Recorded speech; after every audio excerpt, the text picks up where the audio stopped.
front case removal. To begin, grab your Phillips head screwdriver, and at the base of the iPhone there are 2 Phillips head screws that need to be removed. As you can see, this has already been done for us. Now, getting your case opener tool or a flathead screwdriver, gently pry up between the glass and the middle part of the iPhone. Gently lift up on both sides while working your way around the iPhone. Now lift up from the base and you will see 3 cables that will need to be removed. The first and second cable snap off the logic board.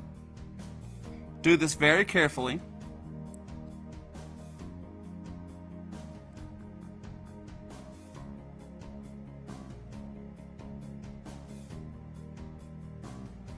The third cable is a ribbon cable. There is a lock bar holding the ribbon cable in place. Gently lift the lock bar up and the ribbon cable should slide out.